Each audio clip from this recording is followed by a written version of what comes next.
Yes. Talking about making bets, there have been, over the past, I would say, quarter century, there's been a lot of focus on not being locked into a technology or not being locked into a vendor. And often that is meant looking specifically at open source technologies. It has always been seen as kind of an exit or a way to be more flexible by not being defined or at least having to work with a closed code base. But it looks like that's starting to change, right? We're starting to see evidence that the open source model, at least from a business perspective, isn't quite working the way we want, despite some successes out there, such as Red Hat, being the shining example. Um, I know you have some thoughts there on where open source seems to be headed from a practical perspective. Well, yeah, and I think so. So I think there's a couple of angles to this particular Mhm. storyline. So what kicked us off? There's an article in Runtime about Redis moving away from their, I forgot what they're calling it, but they're not a full open source model. There's source available for some of it. Um, but I think it is indicative of the fact that I think they are not the only ones that we are seeing this sort of shift away from this focus on open source in general. Here's what I think is interesting from an enterprise perspective.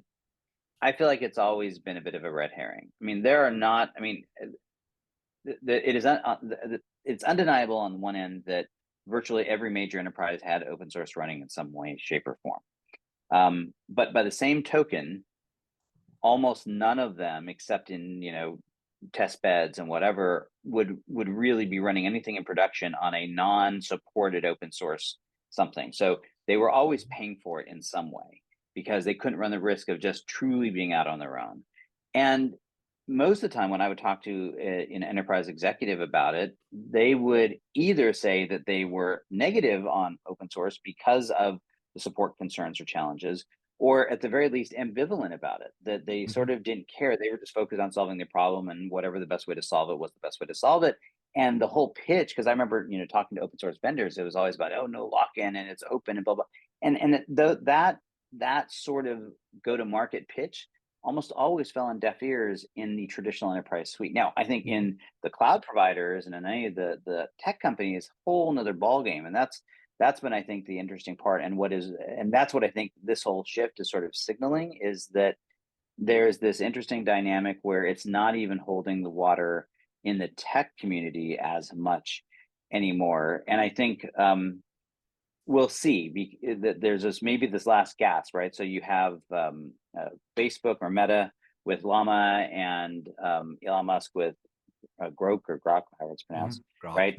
Going and bringing these AI models out as open source plays, sort of as a way to attempt to compete and upend the non-open sourced dominant players right now.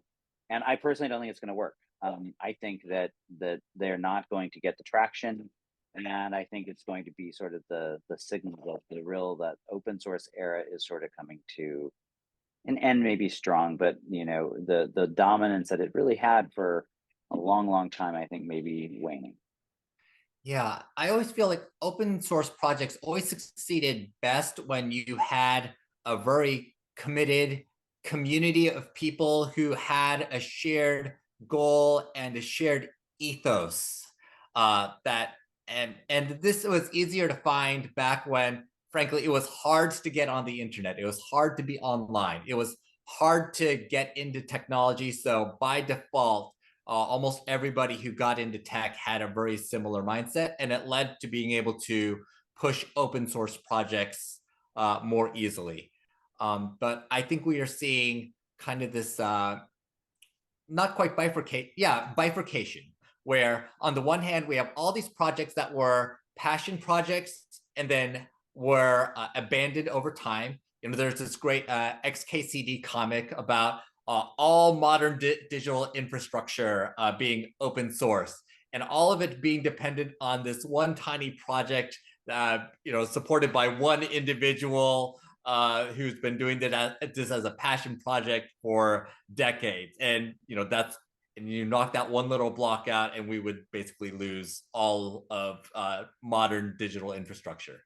And then on the other side, you have the open source projects in name that are actually often pushed by IBM or Oracle or other gigantic $100 billion companies. And really, they are using open source as a way to be able to get free labor out of a bunch of people, while being able to show that they are technically part of the technology community and be able to do some open source washing with these technologies that end up being commercial projects. And And I want to be cynical about it, I suppose, and that I like I think there's a lot of genuine contribution, and there was a genuine sense of, to your point, 15, 20 years ago, a genuine sense of community Mhm.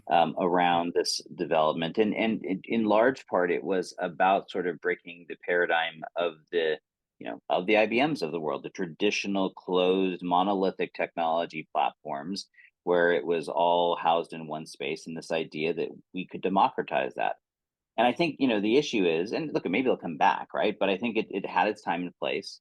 And we're now in this sort of hybrid open era where it's less about hiding the technology, but it's more about the fact that we have to make this stuff so sustainable because it is now everything that's running on it is so critical that you just the fundamental principles that drive most of the sort of open source ideas just don't work as well. And so I did not take it as a huge bad thing. I think the article from Runtime pointed out that the biggest impact will be on a bunch of cloud providers that have been using the open source version of Redis, and now suddenly they're going to have to start paying for it. Right, that's the big impact, that a lot of people Yeah. were sort of getting a lot of these people they're using as a free ride for some go-to-market product. It's not going to have a dramatic impact on most enterprises, and I think in the long run, it's probably going to be, a more normalized state. So, we'll see, but I think it's definitely, it kind of goes hand in hand with all these other conversations that I think that we're entering this sort of new era of what the tech industry is going to look like.